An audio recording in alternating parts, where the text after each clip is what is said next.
Hi, my name is Bob Tabor with LearnVisualStudio.net, and in this lesson I'm going to show you how to build the most simple C# application, what's commonly referred to as a Hello World application. In other words, it's just going to simply display the words Hello World to a Windows console window, or in other words, a DOS prompt.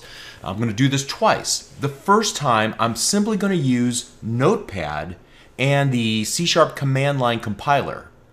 And then I'm going to start over again, and I'm going to show you how much easier it is to develop an application using an integrated development environment, or rather an IDE, like Visual C# Express Edition or even Visual Studio. So you're quickly going to see why you want to use an IDE for software development. For now, just try to follow along. Don't worry if something doesn't make sense to you immediately, okay? Over the course of the next lessons, we're going to dissect every example and explain every line of code, and I'll explain why we wrote what we wrote. So again, the goal here is to create a simple Windows console application that prints the words Hello World to the screen using nothing but Windows Notepad and the C# compiler. And then I'm going to assume that you already installed the most recent version of Visual C# Express Edition or Visual Studio or even the .NET Framework SDK, or Software Development Kit. And you're asking yourself the question, what's next? Well, try this. First thing we're going to do is open up Windows Explorer, and you can use any version of Windows. I just happen to be running Windows 7.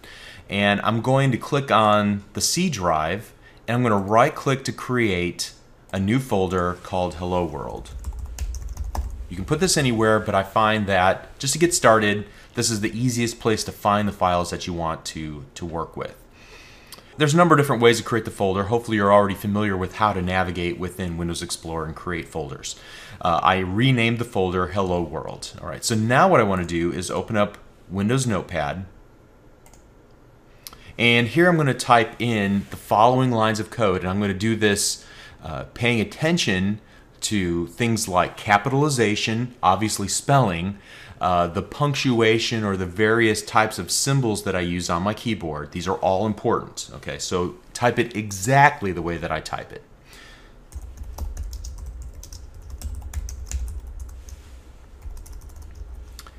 And if I'm going too fast, please feel free to pause the video, catch up to me, okay? Or rewind even.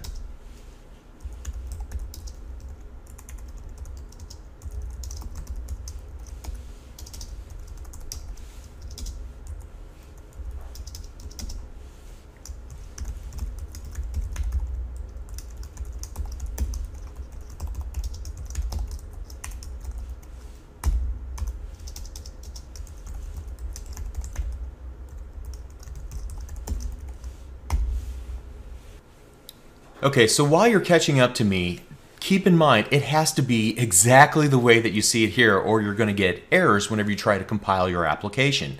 The capitalization matters. Notice the use of opening and closing curly braces, and also opening and closing parentheses in certain spots. Now, what do each of these do? We'll talk about them later. Notice the use of a semicolon on these two lines of code, but nowhere else.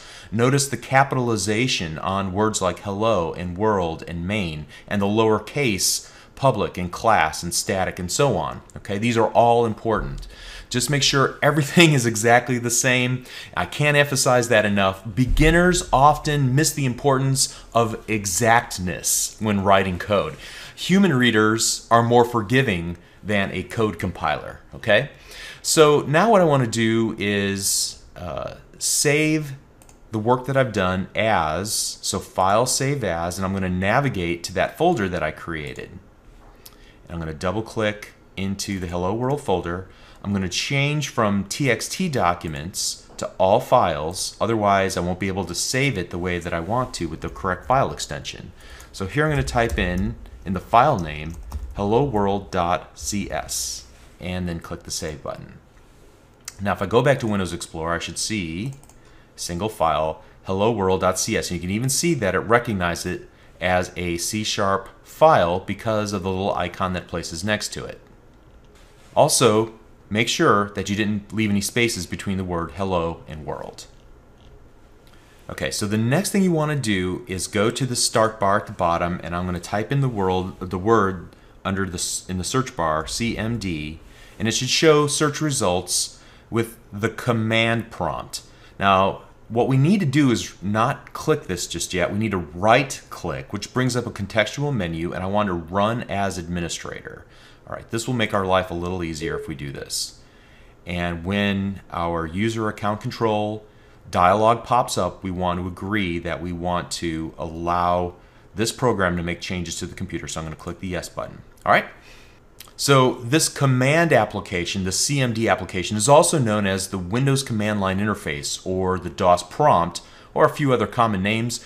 The reason we're doing this is because many of the .NET framework tools can be scripted using DOS batch files, and the C# compiler is no exception. If you don't understand what that means, don't worry. Okay, so now what we want to do is find the directory on our hard drive that contains the .NET framework. So we're going to just use cd ... which will move us from a subdirectory to its parent. And since we're already in the Windows folder, I'm going to type in cd space Microsoft.net. Now we're in the Microsoft.net subfolder. Let's go cd space capital F and framework. So now we're in the framework subdirectory, and then I'm going to do the directory command, dir. All right, and you see quite a few files here. And the reason I'm doing this is because I'm looking for the most recent version of the C# compiler. As you can see here at the bottom, there's a directory v4.0.30319. Your folder might be different, so use the highest number that you have available to you. Whatever that is, I'm going to type in cd space and then v4.0. Now you would type in whatever number is the highest one that you have. Okay, I'm going to type in v4.0.30319. All right, and so now I am in the directory for the latest version of .NET and specifically C#. So here's what I want to do. I'm going to type in CSC and then /help and then click the enter key on the keyboard. And you can see that we did find the C# compiler. The CSC is the C# compiler, and by putting the /help, I'm asking for all of the commands that we can add to the compiler, and you can see there's quite a few additional arguments that we can pass if we want to. So we're just going to need a subset of those, and I want you again to type exactly what I type. So here we go. CSC /t:/exe. So we're going to create an executable file. /out: hello world. Whoops. Let's start back over on that. C:/ hello world / hello world.exe. So this is the output. This is the directory we want to save our completed application in, the C:/ hello world, the folder we made a little bit earlier, and then this is the name of the file that we want to create, hello world.exe. Space, and then we're going to give it the name of the source file that we want to use, C:/ hello world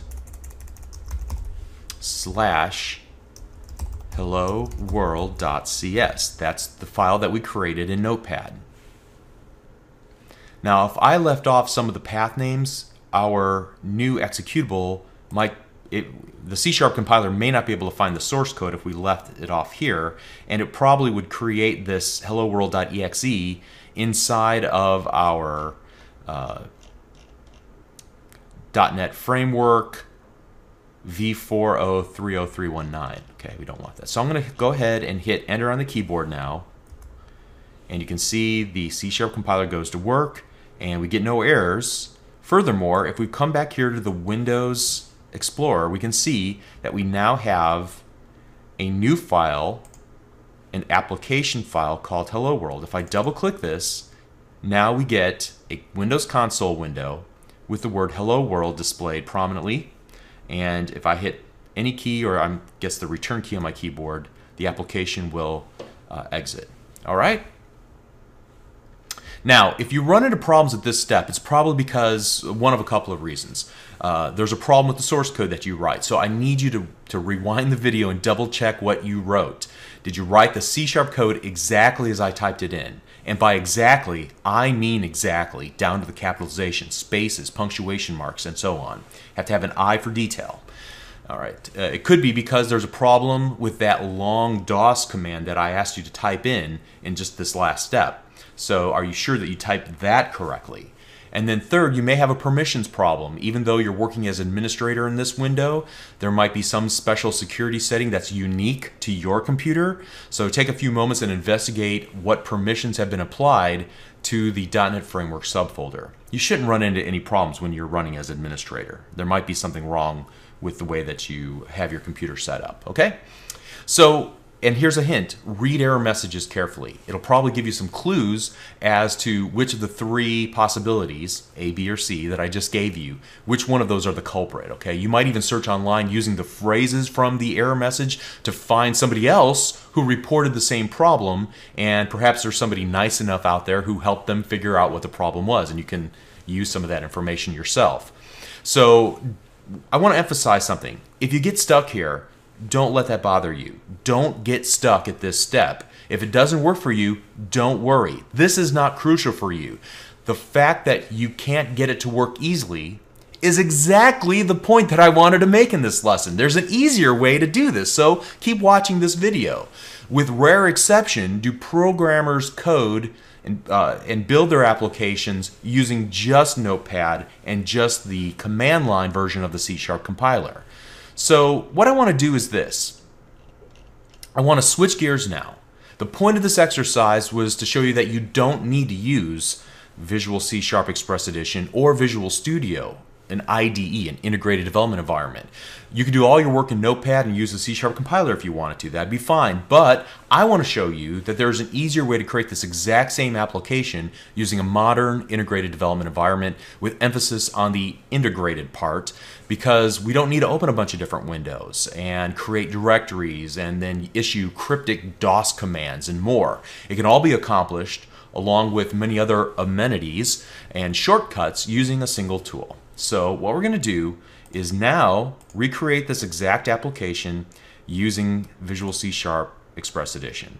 So in my All Programs, I'm going to navigate and find the Microsoft Visual Studio 2010 Express entry, and then click the Microsoft Visual C# Express icon. Now this might be in a slightly different place. Search around in your start bar to find this application.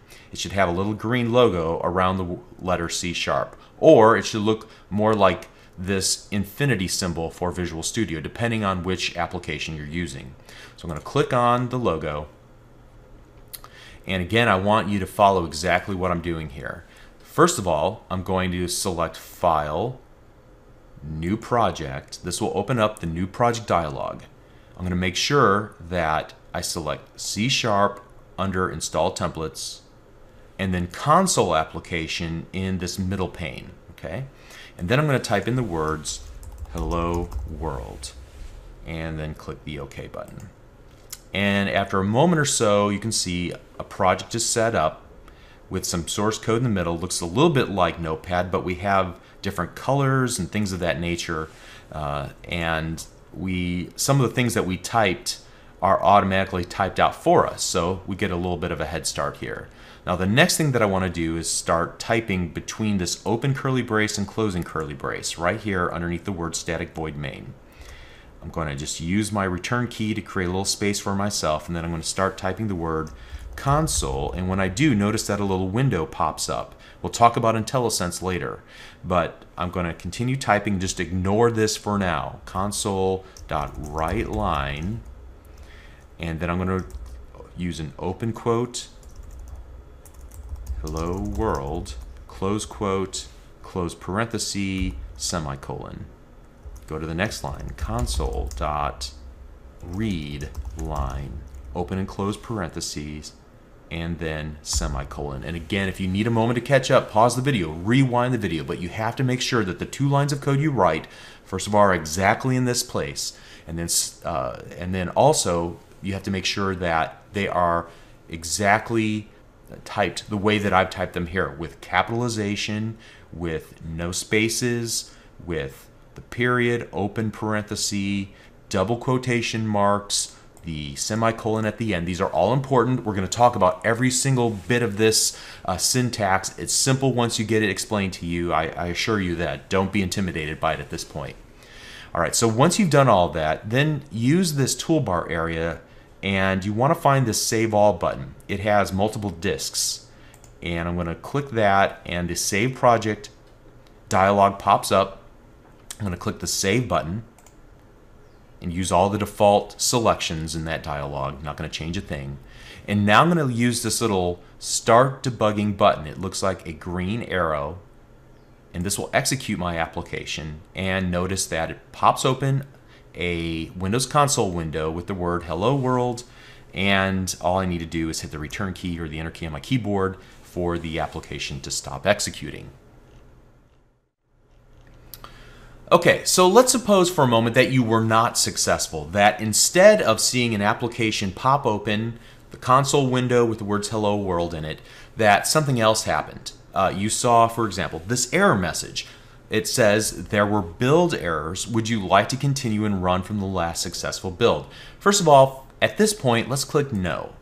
If you see that message, then a couple of things you should take a look at. First of all, there is a list of errors displayed in this error list, usually below the main area where you typed in the code. And there are several different types of errors, so I want to go through them quickly to help give you some idea of what you may have done incorrectly so you can try it again.